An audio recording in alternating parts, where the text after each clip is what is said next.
World Forum walifanya utafiti wakasema hivi, jamii yoyote ambayo inapofanya kazi ya kufundisha isihusianishe stadi katika mafunzo yake, jamii hiyo au taifa hilo litakuwa linapoteza kati ya 1% mpaka 6% kwa mwaka ya GDP kama hasara.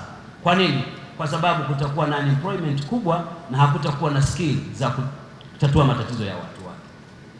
Ndio maana wakati mnajadiliana hapa, wanafuatilia kwenye mitandao, kwa naona watu wengine wanasema kwenda VETA ama kutokwenda VETA. Nataka niwaambieni, tunahitaji study kwa ajili ya kutatua changamoto zetu. Hamna taifa lolote duniani linalofahamu ambalo limeendelea bila kuwa na watu wenye study fulani za kuweza kutatua matatizo yake. Na ikiwa tutaacha kuwekeza kwenye kufundisha watoto wetu kwenye study, maana ni kwamba tutatafuta study hizo nje ya nchi kwa gharama kubwa, na matokeo yake kazi zozote tunazojenga, iwe kujenga barabara, kujenga nyumba, itakuwa na gharama kubwa. Kwa sababu gani? Kwa sababu ujuzi ama ufundi huo upati ndani ya nchi, na matokeo yake itakuletea hasara kubwa. Nataka niwatie moyo VETA, mko kwenye njia sahihi, na serikali yetu chini ya Dr. Samia Suluhu Hassan, kama ambavyo amesema Naibu Spika, serikali imeamua kuweka mkazo mkubwa kuwapa stadi watoto wetu ili waweze kujitegemea na waweze kuendelea. Lakini pamoja na mafanikio hayo mlionayo, VETA wakati mnaendelea, mjue kuwa yako matishio yanayotishia stadi mbalimbali ambazo tunafundisha watoto wetu.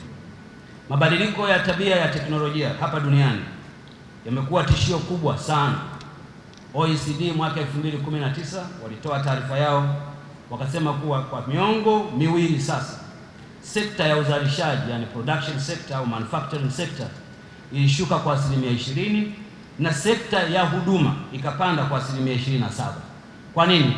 Kwa sababu ya uwepo wa mitambo au automation technology ambazo zimefanya watu wengi zaidi watoke kwenye uzalishaji mali.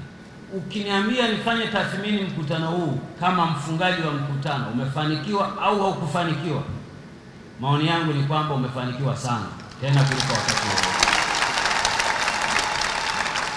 Mheshimiwa Waziri, na kupongeza sana, na mtendaji wa VETA na wapongeza sana. Mmeifanya VETA nawaambia watu ifurukute, watu waizungumze, na naamini moto wenu utaendelea kwenda mbele.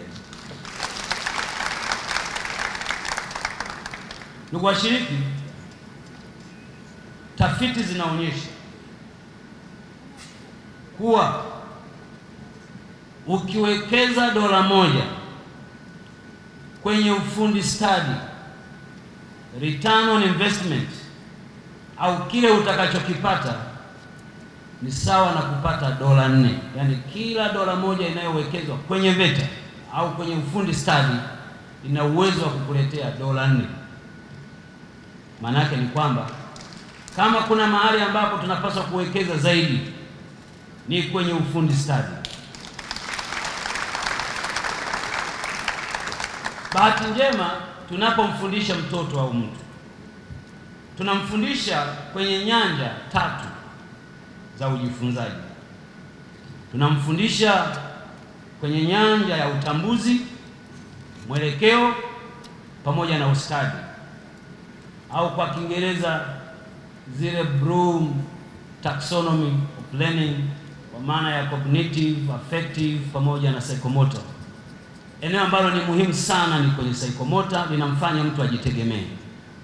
Kufahamu, mtu anaweza kufahamu. Nilikuwa nimekutana siku moja, waziri wa elimu alinialika kwa watu wa shule binafsi, walikuwa na mkutano, tukaenda kukaa nao pale, nikawapa changamoto. Nikamwambia watoto tunaowafundisha leo hivi, baada ya kuwa amemaliza elimu fulani, iwe kidato cha 4 au kidato cha 6, ana kitu gani cha ziada kinachoweza kumfanya yeye aishi kwa elimu hiyo na akabiliane na mazingira yake? Kwa kweli psychomotor au ustadi ni eneo ambalo tunatakiwa kuliwekea mkazo zaidi, ili watoto wetu waweze kujitegemea baadaye, hata baada ya elimu. Ni kawaida sana kuona mtoto ambaye amemaliza kidato cha 6 kwa mfano, au pengine ana degree kabisa ya elimu fulani, lakini hawezi hata kujipikia chakula mwenyewe, anataka kuhudumiwa. Hawezi kujifulia nguo mwenyewe, anataka kuhudumiwa.